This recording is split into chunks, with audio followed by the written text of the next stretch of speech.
Assalamualaikum and hi everyone. Kita continue chapter 6 data description dengan subtopik yang terakhir iaitu measures of dispersion. Okay, so setakat minggu lepas kita dah belajar tentang macam mana nak cari variance and standard deviation untuk ungroup data. Okay, so hari ni kita nak sambung pada example 13, but before that pastikan semua orang semak nota masing-masing dan make sure kamu dah lengkapkan every examples sehingga example 16. Okay, so sekarang kita nak continue pada example 17. Okay, untuk example 17, kita masih ada ungroup data. Okay, so kalau ungroup data, tak kira soalan tanya kamu tentang location atau soalan tanya tentang dispersion, adalah lebih baik kalau kita susun dahulu kita punya data. Okay, so untuk ungroup pada example 17 ini kita akan susun nanti data ni mengikut ascending order.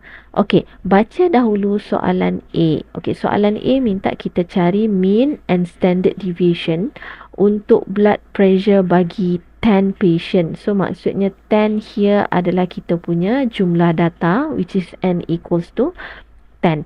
Okey, bila kamu baca soalan, kamu highlight apa yang soalan mahu. Kita sekarang nak mencari mean and standard deviation. Okey, sebelum kamu susun data kamu, kamu tulis dahulu apakah formula untuk mean dan standard deviation bagi ungroup data. Okey, so kalau untuk mean bagi ungroup data, formulanya hanyalah summation of all data divided by bilangan data n.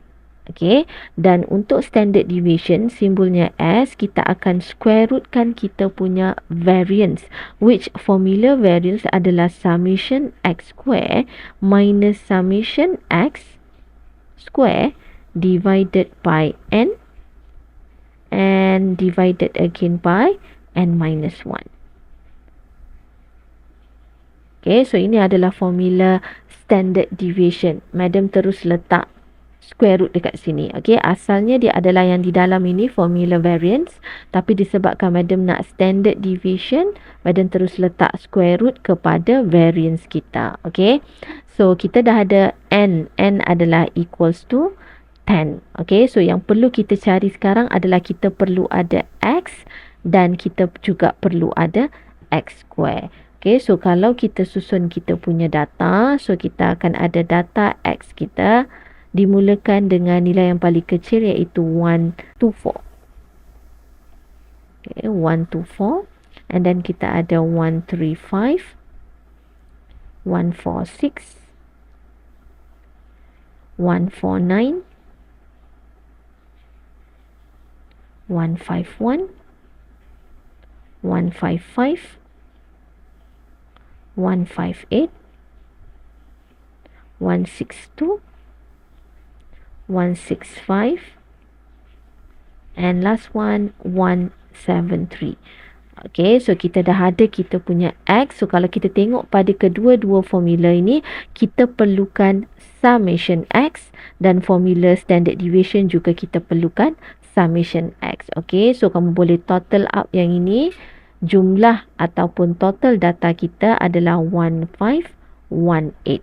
Okay, and then tengok lagi formula, kamu perlukan summation x square. Okay, so kita perlu ada x square dan kemudian kita akan total up semua x square kita. Okay, so madam nak kamu tolong squarekan semua x yang kita ada dekat sini.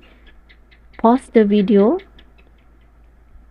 squarekan dahulu, kemudian kamu akan cari nilai jumlah x square.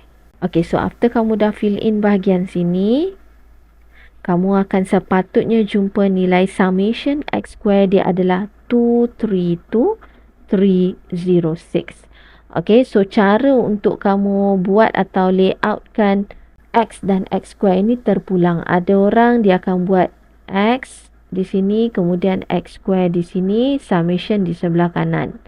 Okay, yang ini sebab data dia banyak, jadi madam buat dia memanjang ke bawah, so summation di bahagian bawah pun boleh terpulang pada kamu mengikut kesesuaian ruang menulis yang ada.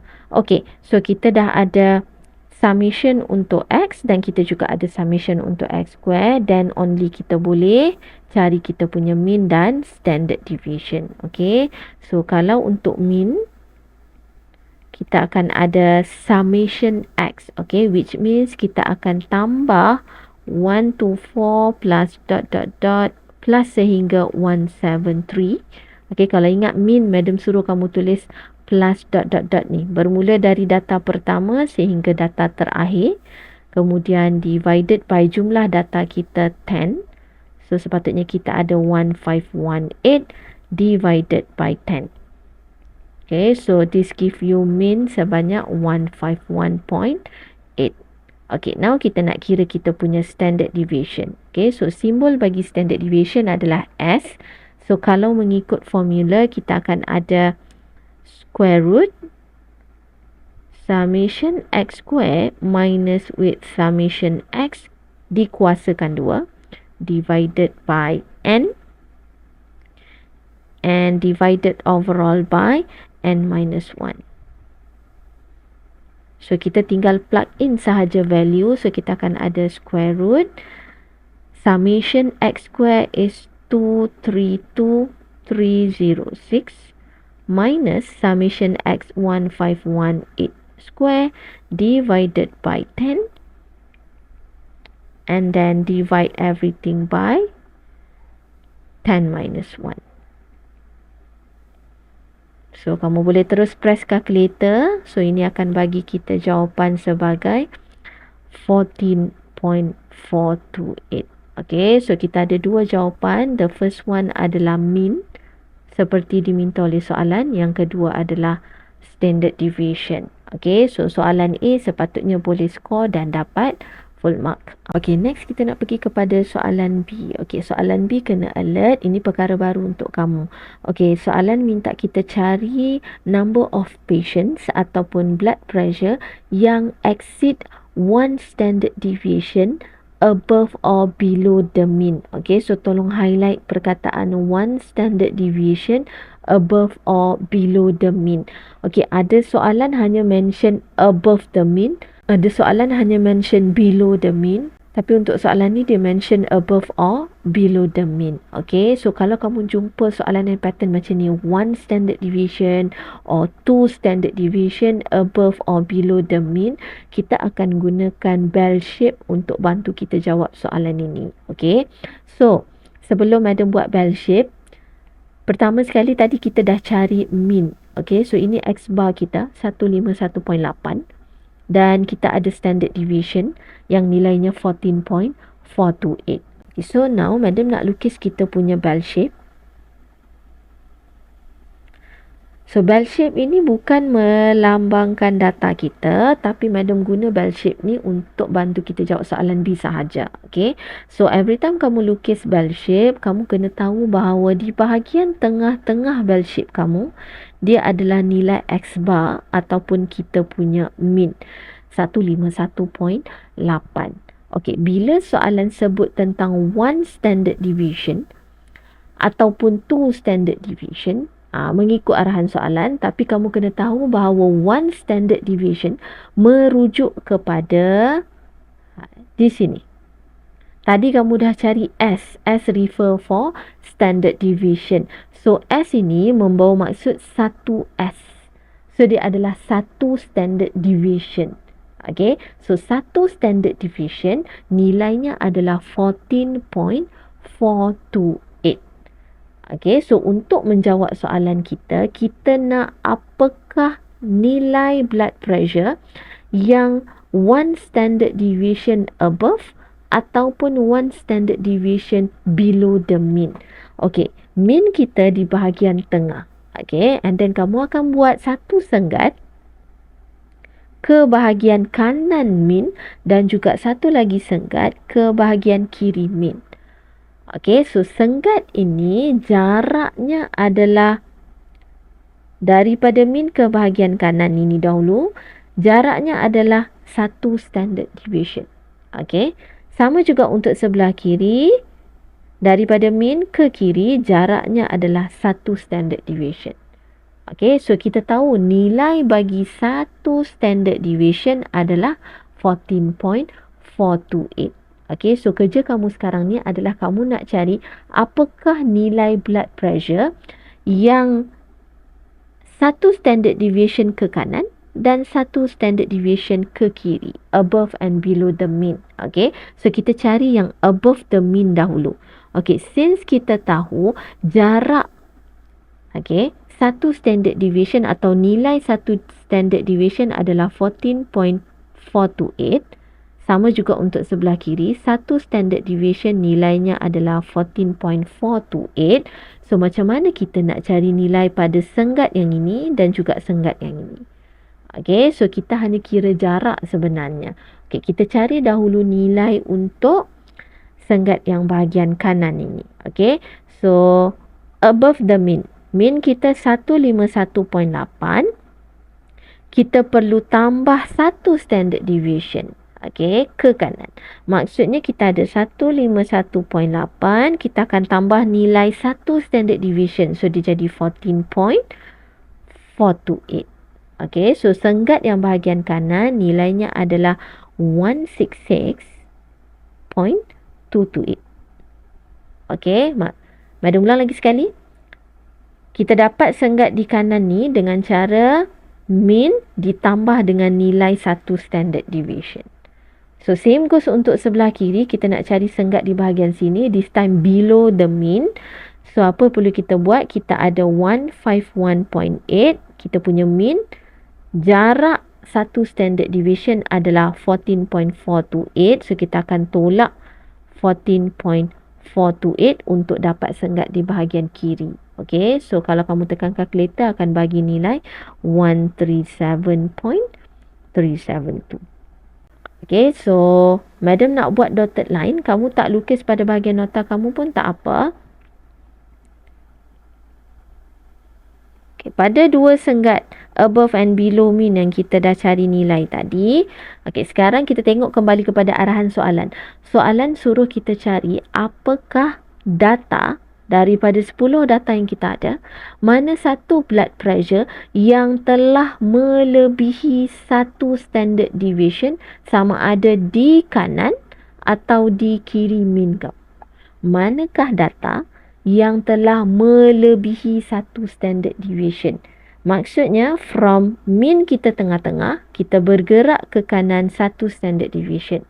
Okay, soalan nak apakah data yang lebih daripada satu standard deviation. Maksudnya kita kira satu standard deviation sehingga 166.228.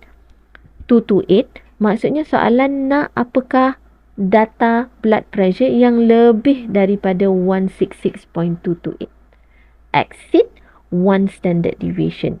Mean this is one standard deviation. So, kita nak data yang lebih dari one standard deviation. Okay, so kamu akan tengok data yang kamu ada. Limit kita sehingga 166.228 saja. So, kalau ada data yang lebih daripada 166.228, maksudnya dia adalah data yang exceed satu standard deviation.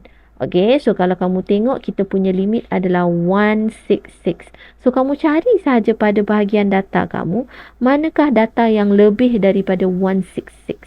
Satu standard deviation kita. Okay, so 173 adalah data yang telah lebih daripada 166.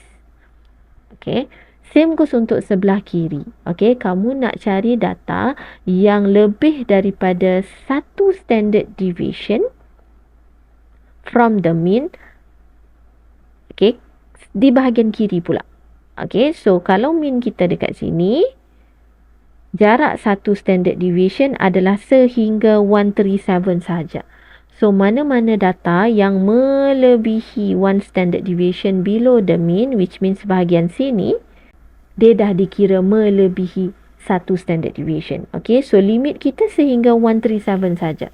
Mana-mana blood pressure yang kurang daripada 137, kita kira dia exceed satu standard deviation below the mean. So, kamu tengok dekat bahagian data kita, manakah data yang kurang daripada 137? Kurang. Okay, daripada 137.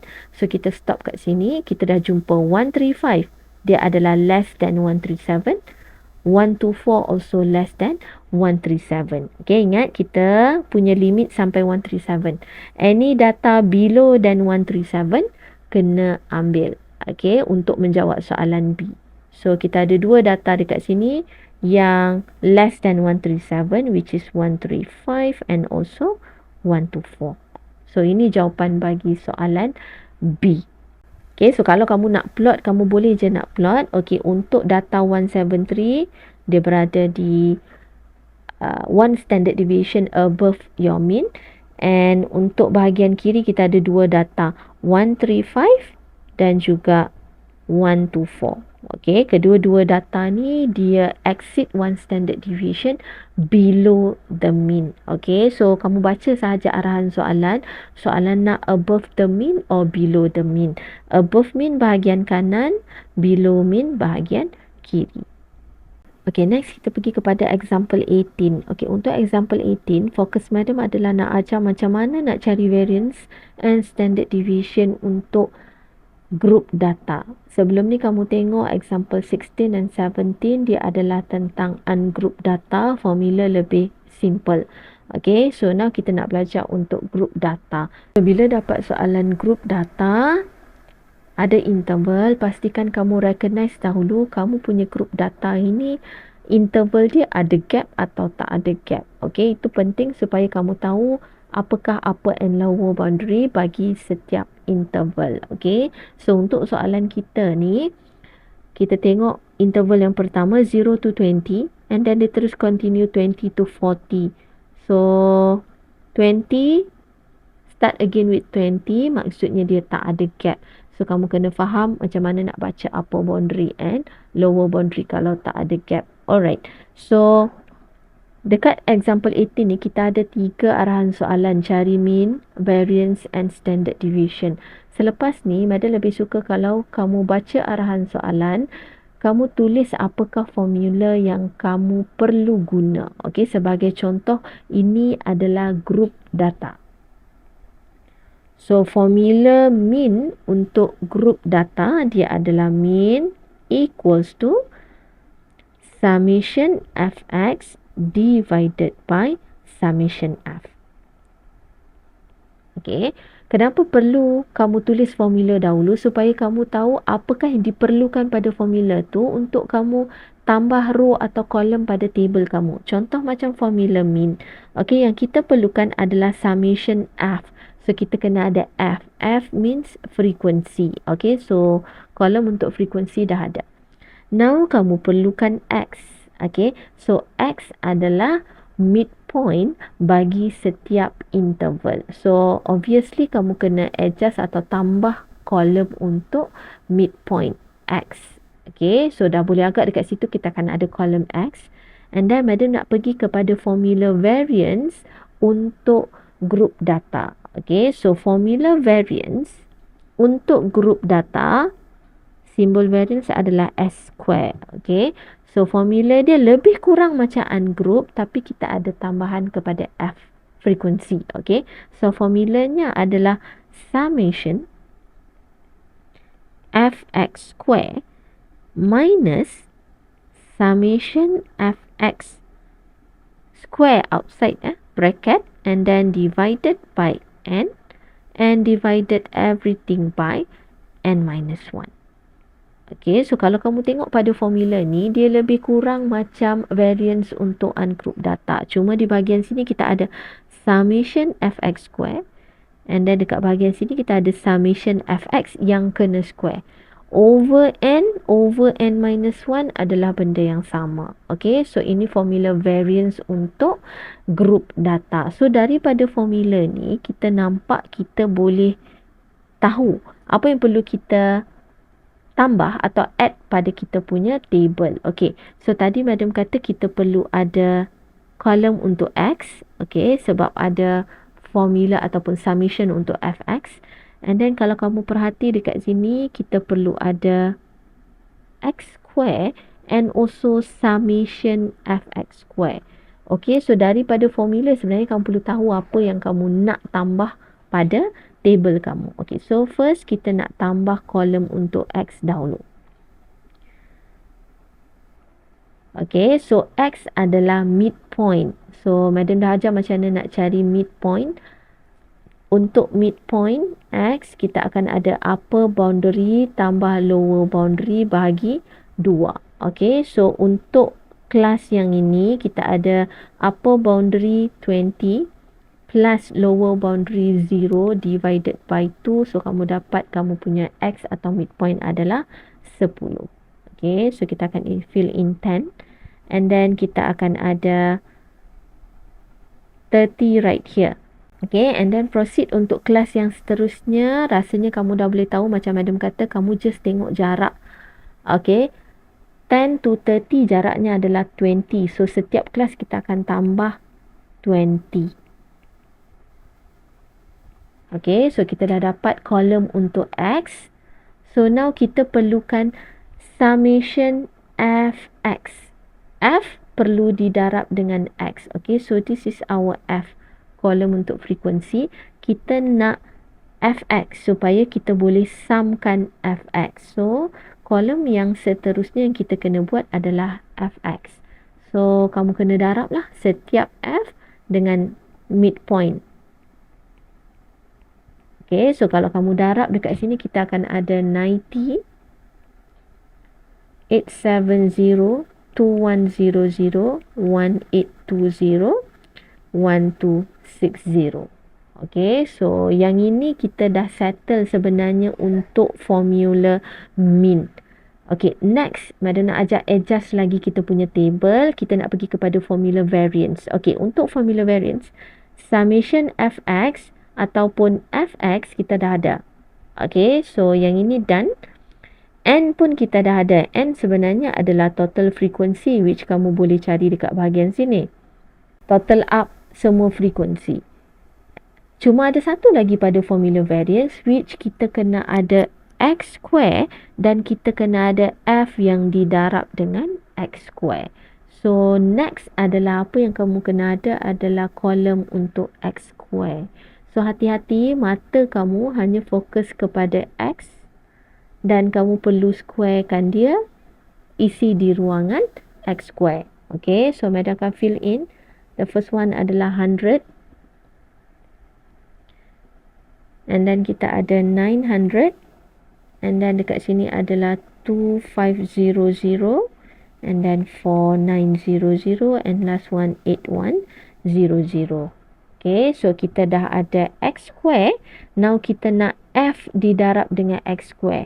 So again, hati-hati. Kamu nak F yang didarab dengan X square become Fx square. So kita kena ada satu lagi kolom which is Fx square. So bila kamu mendarab, tolong hati-hati. F yang didarab dengan X square. So nombor yang kamu akan darab 9 times 100. So dia adalah 900. Okay, so hati-hati bila kamu darab. The next one adalah 26100. And then 105000 and then 127 400 113 400. Okay, kamu tolong cross check jawapan yang Madam tulis dekat skrin ni, takut ada yang tersalah. Okay, so and then kita akan sum up perkara yang perlu kita sum up seperti summation F. Okay, tekan calculator, kamu akan dapat 120. So, total kita ada 120. And then, kita perlu ada summation Fx. So, summation Fx means yang bahagian sini. Tekan calculator, sum up akan dapat 1640.